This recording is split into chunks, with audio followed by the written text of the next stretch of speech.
ආයුබෝවන් යතිවර පියමන් නාලිකාවට ඔබ සාදරයෙන් පිළිගන්නවා. මේ සදහම් නාලිකාවෙන් ඔබට අග්‍රගණ්‍ය ත්‍රිපිටක ග්‍රන්ථවල තිබෙන පිරිසිදු බුද්ධ දේශනාවන් ඒ අයුරින්ම අහන්නට ලැබෙනවා. channel එකත් subscribe කරගෙනම අපි යමු අද මාතෘකාවට.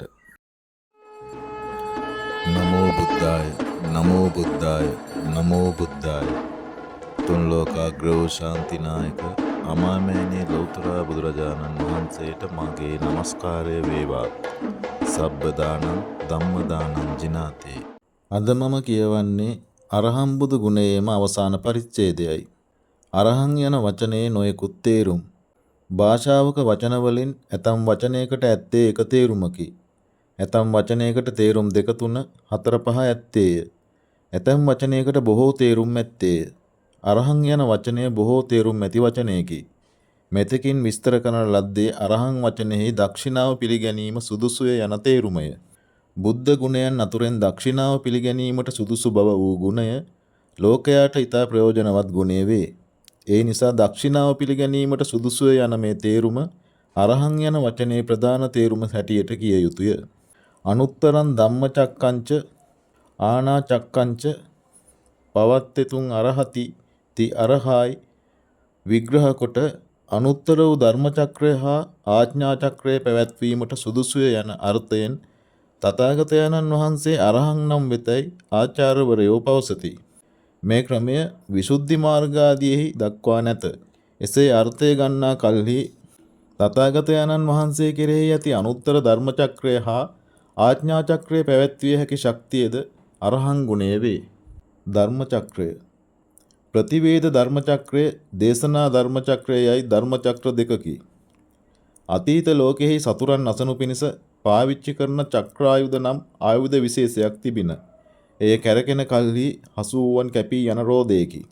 සතුරු ජනයා මැදට එය ගෙන ගොස් කරකවති. එයට හසුවන සෑම දෙනා කැපී යති. තථාගතයන්න් වහන්සේගේ ධර්මයෙන් එය පවත්වන කල්හි කෙලෙස් සතුරෝ කැපී යති. එබැවින් මේ ධර්මයටද ධර්මචක්‍රයයි කියනු ලැබේ.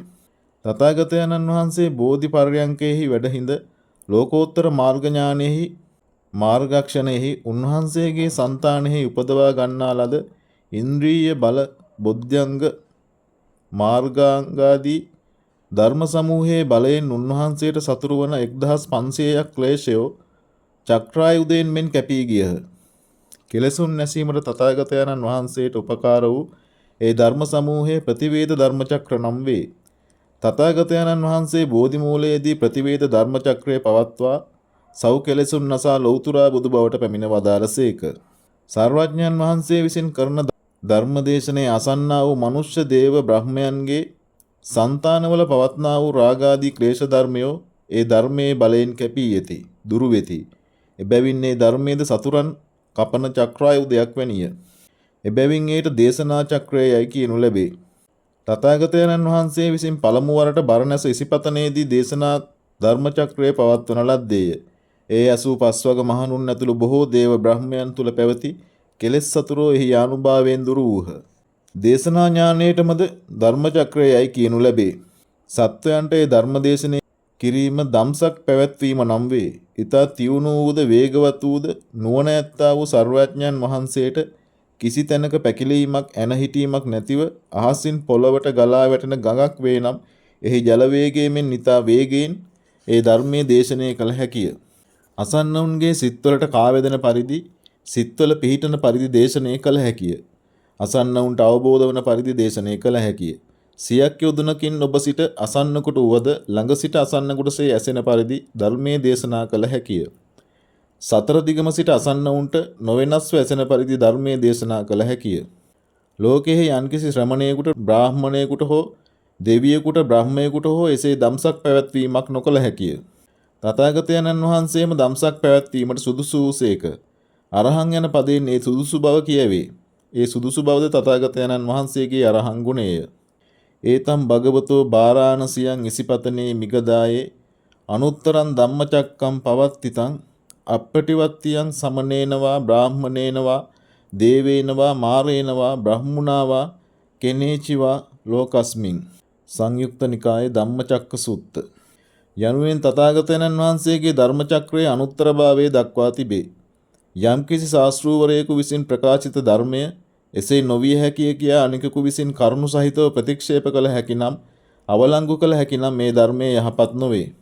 තථාගතයන් වහන්සේ විසින් මේ දුකය කියා යම් ධර්මයක් ප්‍රකාශ කරන ලද නම් ඒ ධර්මය දුක්ඛ සත්‍ය නොවේය කියා ලෝකෙහි කිසිම ශ්‍රමණයෙකුට හෝ බ්‍රාහ්මණයෙකුට හෝ දෙවියෙකුට බඹෙකුට හෝ කරුණු සහිතව ඔප්පු කොට ප්‍රතික්ෂේප කළ නොහැකිය.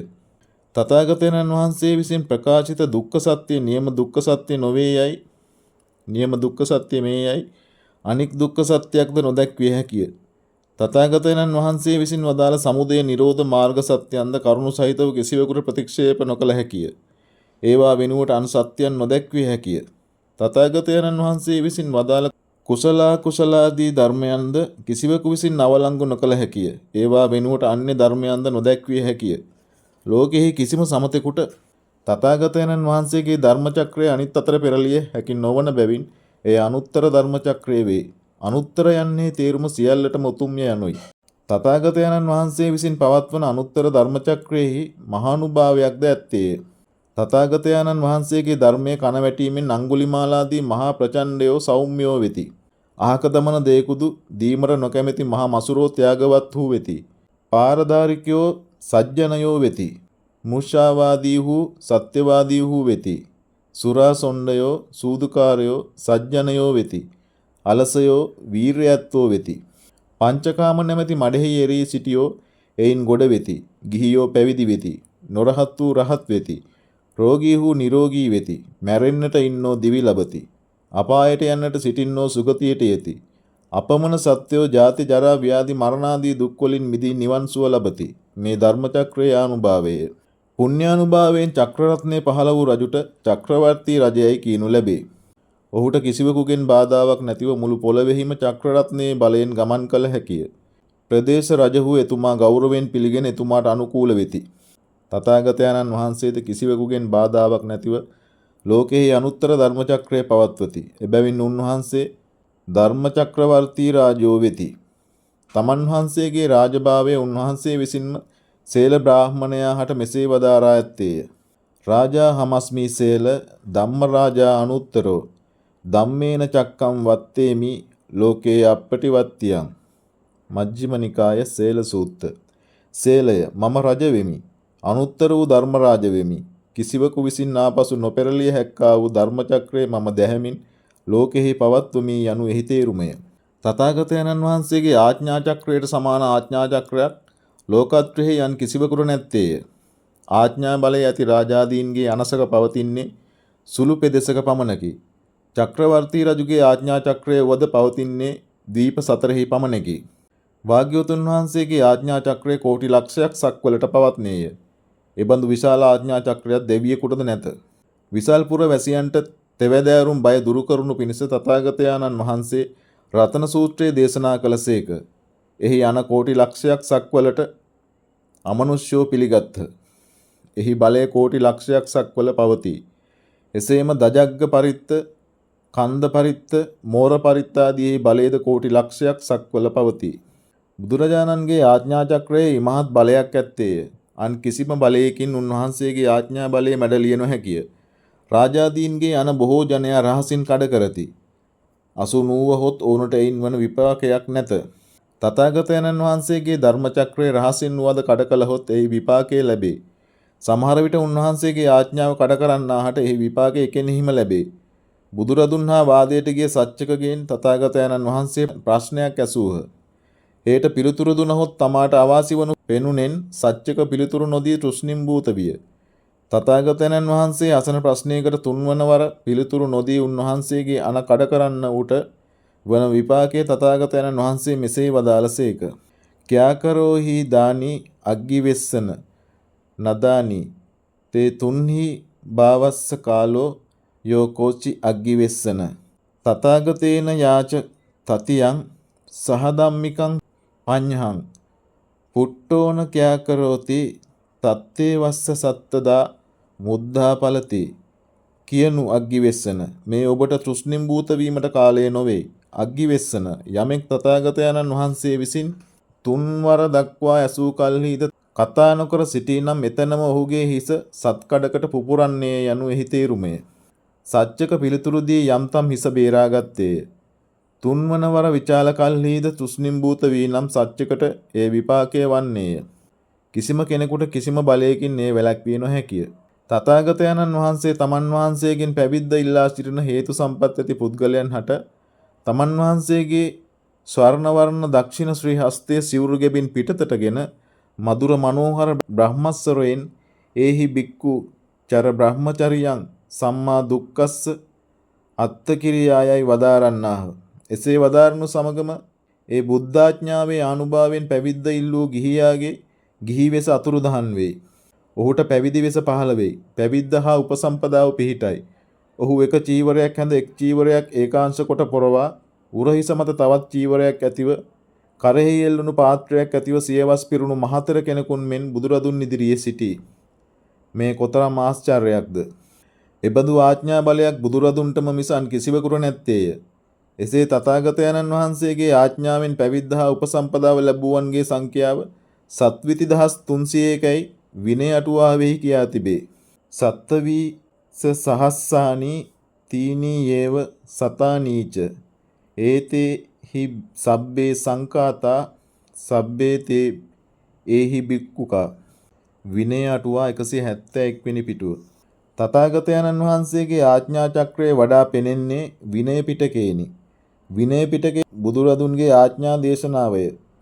ඇතමුන්ගේ ආඥාව අනුන්ට කරදර පිණිස පවතින්නකි. බුදුරදුන්ගේ ආඥා චක්‍රයේ ලෝකයට යහපත පිණිස සැපේ පිණිස පවතින්නකි. එය අනුත්තර ආඥා චක්‍රයක් වන්නේ ඒ නිසාය. බුදුරජුන්ගේ ආඥාව නොඉක්මවා විනය සිකපද අනුව පිළිපදින්නා වූ භික්ෂුවට එයින් වන්නේ ඉමහත් යහපතකි.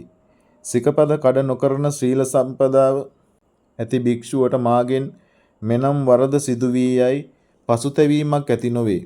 මෙතෙක්කල් මා විසින් ශීලය ආරක්ෂා කරන ලදැයි ඉමහත් ප්‍රීතියක් ශීල සම්පදාව නිසා මේ භික්ෂුවට ඇතිවේ. එයින් ඔහුගේ සිත කය පිනා යන්නේය. ඉමහත් මානසික සුඛයක් ඇතිවන්නේය. ඒ හේතු කොට යම්කිසි කමඨහනක් මෙනෙහි කරන්නට වන් කල්හි සමාධිය ඇතිවේ. සමාධිය නිසා යථාභූත දර්ශනය ඇතිවේ. එයින් මේ භික්ෂුව අරහත් ඵලයට පැමිණ දුකින් මිදිය හැකි වේ. ධාන මාර්ග ඵලයන් නොලද හැකි වුවහොත් ඒ කුසලයෙන් මරණින් මතු ස්වර්ග ලෝකයට පැමිණිය හැකි වේ. පිළිපදින්නා වූ තැනැත්තාට ඒ හේතු කොට මහත් සම්පතක් ලැබෙන බැවින් තථාගතයන්න් වහන්සේගේ විනය දේශනා නැමැති ආඥාව අනුත්තර ආඥා චක්‍රයක් වේ. ශ්‍රාවකයන්ට සිකපද පැනවීම පසේබුදුවරුන්ට හෝ සාරිපුත්‍රාදී මහරහතුන්ට හෝ නොකළ හැකිය. එයට සුදුසු බවක් උන්වහන්සේලාට නැත. ශ්‍රාවකයන්ට සිකපද පැනවීමේ වශයෙන් අනුත්තර ආඥා චක්‍රය පැවැත්වීමට සුදුසුකම් ඇත්තේ තථාගතයන්න් වහන්සේට පමණකි. ආරකාහීසෝ සබ්බ කිලේසේහි විදුර සුවිදුරේ තීතෝ මග්ගේන සවාසනානං කිලේසානං විද්දන්සි තත්තාති ආරකත්තා අරහං. විසුද්ධි මග්ග 146 වෙනි පිටුව. ඒ භාග්‍යවතුන් වහන්සේ මාර්ගයෙන් වාසනාව සහිත ක්ලේශයන් විද්වංශනය කළ බැවින් සකල ක්ලේශයන් කෙරෙන් නිතා දුරව සිටිනසේක. එසේ කෙලෙසුන් කෙරෙන් නිතා දුරව සිටින බැවින් තථාගතයන්න් වහන්සේ අරහන් නම් වනසේක යනු එහි තේරුමය. රහත් වූද අරහත් මාර්ගයෙන් ක්ලේශයන් නිර්වශේෂයෙන් ප්‍රහාණය කෙරෙති.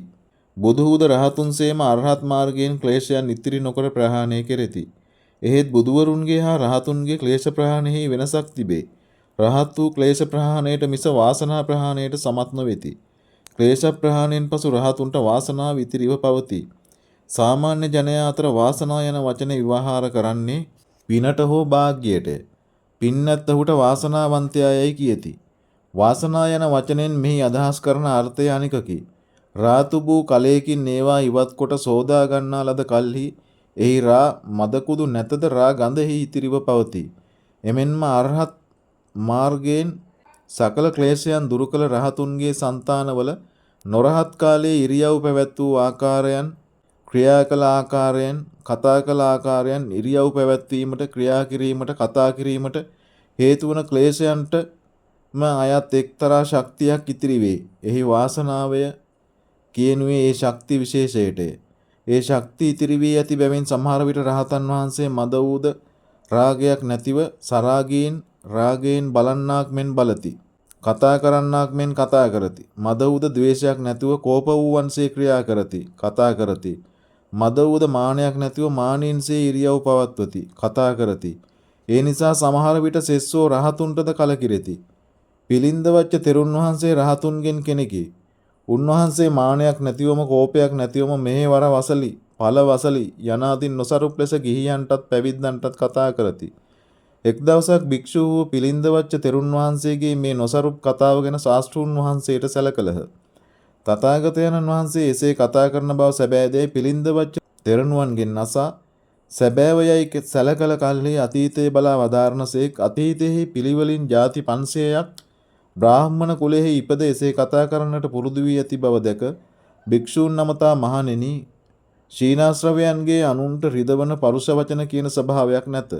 මගේ පුත්‍ර වූ වච්ච නපුරු සිතක් නැතිවම පෙර පුරුද්ද නිසා එසේ කතා කරන්නේ යයි වදාළසේක. තථාගතයන්න් වහන්සේ වාසනාවත් සමගම ක්ලේශයන් දුරුකොට ඇති බැවින් උන්වහන්සේ කෙලසුන් කෙරෙන් නිතා දුරුව සිටනසේක. ඒ තථාගතයන්න් වහන්සේටම ඇති ගුණ විශේෂයකි. තේචානේන කිලේසාරයෝ මග්ගේන හතාති අරේනං හතත්තාපි අරහං. විසුද්ධි මග්ග 146 වෙනි පිටුව. ඒ භාග්‍යවතුන් වහන්සේ විසින් ලෝකෝත්තර මාර්ගයෙන් කෙලෙස් නැමැති සතුරන් නසන ලද්දාහුය. සතුරන් නසන ලද හේයින් උන්වහන්සේ අරහං නම් වෙතිය යනු එහි තේරුමය. කෙලෙස් වූ සත්වයන් නැවත නැවත සංසාර චක්‍රයෙහි යොදවමින් නැවත නැවත ජාති ජරා ව්‍යාධි මරණ ශෝක පරිදේව දුක්ඛ දෝමනස්ස උපායාස සංඛ්‍යාත දුක්ඛයන් ඔවුන්ට ගෙන දෙන්නෝය. එබැවින් නපුරුම සතුරෝ ක්ලේශයෝය. තථාගතයන්න් වහන්සේ ලෝකෝත්තර මාර්ග ඥාන නැමැති කඩුවෙන් 1500ක් වන සියලු කෙලෙසුන් නසාලූසේක. එබැවින් අරහන් නම් වනසේක. කෙලෙසුන් කෙරෙන් දුරුවීමය කෙලෙසුන් නැසීමේ යන මේ දෙකෙහි වචනවලින් වෙනසක් ඇතත් අර්ථ වශයෙන් වෙනසක් නොපෙනේ. වචනවල සැටියෙන් දෙකරුණක්සේ කිය හැකි බැවින් අර්ථ කථාචාර්යයන් විසින් කෙලෙසුන් කෙරෙන් නිතා දුරුව සිටින බැවින් අරහං නම් වෙති යයිද කෙලෙසුන් නැසූ හේයින් අරහං නම් වෙති යයිද වර්ණනා කර තිබේ. යංචේතං අවිච්ඡා භවතණ්හාමය නාබි පුඤ්ඤාදි අபிසංකාරං ජරා මරණ නෙමි ආසව සමුදයේන අක්කේන විජ්ජිත්වා තිබවරතේ සමායෝජිතං අනාදි කාලප් පවත්තං සංසාර චක්කං තස්සානේන බෝධි මණ්ඩේ විරියපාදේහි සීලපට වියං පතිට්ඨාය සද්ධාබත්තේන කම්මක්කය ඥාන පරසුම් ගහෙත්වා සබ්බේ අරහතාති අරාණං හතත්තාතිපි අරහං. විසුද්ධි මග්ග. අවිද්‍යා භවතෘෂ්ණා සංඛ්‍යාත නාභිය ඇති පුඤ්ඤාදී අபிසංස්කාර සංඛ්‍යාත දෙවි ඇති ආශ්‍රව සමුදය සංඛ්‍යාත අකුරෙන් අමුණා ත්‍රිභව සංඛ්‍යාත රතෙහි යොදන ලද අනාදි කාලයක පටන් පවත්නා වූ යම් සංසාර චක්‍රයක් වේද මේ සර්වඥයන් වහන්සේ විසින් බෝධි මණ්ඩලෙහි වීර නැමැති පාදයන්ගෙන් ශීල නැමැති පෘථුවිහි සිට ශ්‍රද්ධා නැමැති අතින් කර්මක්ෂය කර ඥාන නැමැති පොරවගෙන ඒ සංසාර චක්‍රයාගේ සියලු දැවි සිඳින ලදහ. එසේ සංසාර චක්‍රයාගේ සියලු දැවි සිඳින ලද බැවින් තථාගතයන්න් වහන්සේ අරහං නම් වන්නාහ යනු එහි තේරුමය. අනාදිමත් කාලයක පටන් නොපැවති පෙරළමින් එන සංසාරය නැමැති රෝදේ ගරාදි සියල්ල සිඳ දමා ඉදිරියට සංසාර ප්‍රවෘත්තිය නැති කළ බැවින් සසර ගමන අවසන් කළ බැවින් තථාගතයන්න් වහන්සේ අරහන් නම් වෙතිය යනු ඉහත දැක් වූ පාඨයේ කෙටි අදහසය. සත්වයා උපදී ඉපිද දිරයි දිරා මැරෙයි මැරී නැවතත් උපදී නැවතත් දිරයි නැවතත් මැරෙයි නිවනට පැමිණෙන තෙක් එහි අවසානයක් නැත. එසේ ඉපදෙමින් දිරමින් මැරෙමින් ස්කන්ධයන්ගේ නොසිඳී පැවැත්ම සංසාර නම් වේ. සත්ව නාමය ව්‍යවහාර කරන්නේ රූප වේදනා සංඥා සංකාර විඥාන යන මේවාටය. සත්වයාගේ නොසිඳී පැවැත්මයයි කියනුයේ ඒ රූපාදීන්ගේ නොසිඳී පැවැත්මය. ස්කන්ධ යන රූපාදියට කියන නමකි. ඒ ස්කන්ධයන්ගේ නොසිඳී පැවැත්ම සංසාරයයිද කියනු ලැබේ. ධර්මානුකූලව කියතොත් ස්කන්ධයන්ගේ නොසිඳී පැවැත්ම සංසාරයයි කිය යුතුය. නොසිඳී පවත්නා ස්කන්ධ පරම්පරාව සංසාරයයිද කිය යුතුය. පසුකල ජාතිය පසුකල ජරාව පසුකල මරණය නැවත නැවත පැමිණීම වශයෙන් සංසාරයේ පවත්නා බැවින් ඒ කැරකෙන රෝදයක් වැනිය. එබැවින් සංසාරයට සංසාර චක්‍රයයිද කියනු ලැබේ. මේ සංසාර චක්‍රය පැහැදිලි කළ හැක්කේ ප්‍රතීත්‍ය සමුප්පාද දේශනය අනුවය. පටිච්ච සමුප්පාද යන නාමය විවහාර කරන්නේද මේ සංසාර චක්‍රයටමය. අවිජ්ජා සංකාර විඥාන නාම රූප සලායතන පස්ස වේදනා තණ්හා උපාදාන භව ජාති ජරා මරණ කියා එහි අංග 12ක් ඇත්තේය. කරත්තරෝදයක බොස් ගෙඩිය ගරාදි පට්ටම් කියා කොටස් 3ක් ඇත්තේය. අවිජ්ජා තණ්හා නැමැති අංග දෙක සංසාර චක්‍රයේ මූල ධර්ම දෙක වන බැවින් ඒ දෙක සංසාර චක්‍රයේ බොස් ගෙඩිය ලෙස සලකනු ලැබේ. අවසානාංගය වන ජරා මරණය සංසාර චක්‍රයේ පට්ටම් ලෙස සලකනු ලැබේ. සංකාරාදී අංග 9 ගරාදි ලෙස සලකනු ලැබේ. මහා බෝධිසත්වයන් වහන්සේ සුපරිසුද්ධ සීලයෙන් යුක්තව චතුරංග සමන්වාගත වීර්යයෙන් අදිෂ්ඨාන කරගෙන තමන් වහන්සේගේ ප්‍රතිපත්ති මාර්ගය ගැනත් ඉන් ලැබෙන ඵලය වූ ලෞතුරා බුදුබව ගැනත් ස්ථිර විශ්වාසයක් ඇතිව භාවනාවේ යෙදී කර්මක්ෂේකර ඥානයයි කියනු ලබන අරහත් මාර්ග ඥානය උපදවා සෞඛලසුන් නසා ලෞතුරා බුදුබවට පැමිණ වදාළසේක. අරහත් මාර්ග ඥානය ඇතිවන කල්හි එහි බලයෙන් සියලු කෙලෙස් සිඳෙයි. එයින් සංසාර චක්‍රයේද සිඳෙයි. අරහත් මාර්ග ඥානයෙන් සංසාර චක්‍රය සම්පූර්ණයෙන් සිඳෙන නමුත් අරහං යන වචනයට ගැළපෙන පරිදි සංසාර චක්‍රයාගේ අරයන් හෙවත් ගරාදි සිඳින ලද බැවින් අරහං නම් වෙතයි කියන ලදී. අරහත් මාර්ග ඥානයෙන් සංසාර චක්‍රයේ සිඳීම රහතුන්ටද සාධාරණ ගුණයකි. අග්ග දක්ඛිනෙය්‍යත්තාච චීවරාදී පච්චයේ අරහති. පූජා විශේෂංච තේනේවච uppannē තථාගතේ යේ කේචි මහේසක්කා දේව මනුස්සාන තේ අඤ්ඤත්ත පූජං කරුන්ති තථාහි බ්‍රහ්මා සහම්පති සිනරු මත්තේන රතනදාමේන තථාගතං පූජේසි යතා බලංච අඤ්ඤේ දේවා මනුස්සාච බිම්බිසාර කෝසල රාජාදයෝ පරිනුබ්බුතම්පි ච භගවන්තං උද්දිස්ස චන්නවුති කොටිදනං විසජ්ජෙත්වා අශෝක මහරජා සකල ජම්බුද්දීපේ චතුරාසීති විහාර සහස්සානි පතිට්ඨාපේසි කෝපනවාදෝ අඤ්ඤේ සම්පූජා විශේෂානන්ති පච්චයාදීනං අරහන්තාපි අරහං. විසුද්ධි මාර්ග 148 වෙනි පිටුව. එහි තේරුම මෙසේය. අග්ග දක්ෂිනාර්හ වන බැවින් තථාගතයන්න් වහන්සේ චීවරාදී ප්‍රත්‍යයන් හා විශේෂ පූජාවන්ද පිළිගැනීමට සුදුසු වන්නාහ. එබැවින් තථාගතයන්න් වහන්සේ උපන් කල්හි මහේශාක්‍ය දේව මනුෂ්‍යෝ අන්තනකට පූජා නොකෙරෙති. එසේ මේ සහම්පති බ්‍රහ්මතමේ මහමෙර පමණ ඇති රුවන් දමකින් තථාගතයන්න් වහන්සේ පිදී. ශක්ති පමුණින් සෙසු දෙවියෝද මිනිස්සුද බිම්බිසාර කෝසලාදී රජහුද තථාගතයන්න් වහන්සේ පිදූහ. අශෝක මහරජත මේ පිරිනිවියා වූ බුදුරජුන් උදෙසාද සයානූ කෙලක් ධනේ වේදම් කොට දඹදිව සෑම තැන සුවාසූ දහසක් විහාර පිහිටු වීය. අන්‍ය පූජා විශේෂයන් ගැන කියනු කිම. මෙසේ චීවරාදී ප්‍රත්‍යයන් පිළිගැනීමට ලැබීමට සුදුසු බැවින්ද තථාගතයන්න් වහන්සේ අරහන් නම් වෙති. මේ අර්ථයේ මෙහි මුලම විස්තර කර ඇත. යතාච ලෝකේ කේචි පණ්ඩිතමානිනෝ බාලා අසිලෝක බයන රහෝ පාපං කරොන්ති ඒව මේසං න කදාචි කරෝතීති පාපකරණේ රහාභාවතෝපි අරහං. විසුද්ධි මග්ග 148 වෙනි පිටුව. ලෝකෙහි පණ්ඩිතමානී බාලයෝ අපකීර්තියට බියෙන් ප්‍රසිද්ධියේ පව් නොකොට රහසින් පව් කෙරෙති. තථාගතයන්න් වහන්සේ එසේ රහසින්ද පව් නොකරනසේක. රහසිනුදු පව් නොකරති යන අර්ථයෙන් තථාගතයන්න් වහන්සේ අරහන් නම් වෙති යනු එහි අදහසය. රහසින් වද පව් නොකිරීම වූ මේ ගුණේද රහතුන්ටද සාධාරණ ගුණයකි. රහත් වූද රහසින් වද පව් නොකරති. විසුද්ධි මග්ගයෙහි අරහං යන පදයෙහි අර්ථපස මතක තබා ගැනීම පහසු වනු සඳහා මේ ගාථාව දක්වා ඇත්තේය. ආරකත්තා හතත්තාච කිලේසාරීන සෝමුනි හත සංසාර චක්කාරෝ පච්චයාදීනචා රහෝ නරහෝ කරෝති පාපානි අරහන්තේන උච්චති.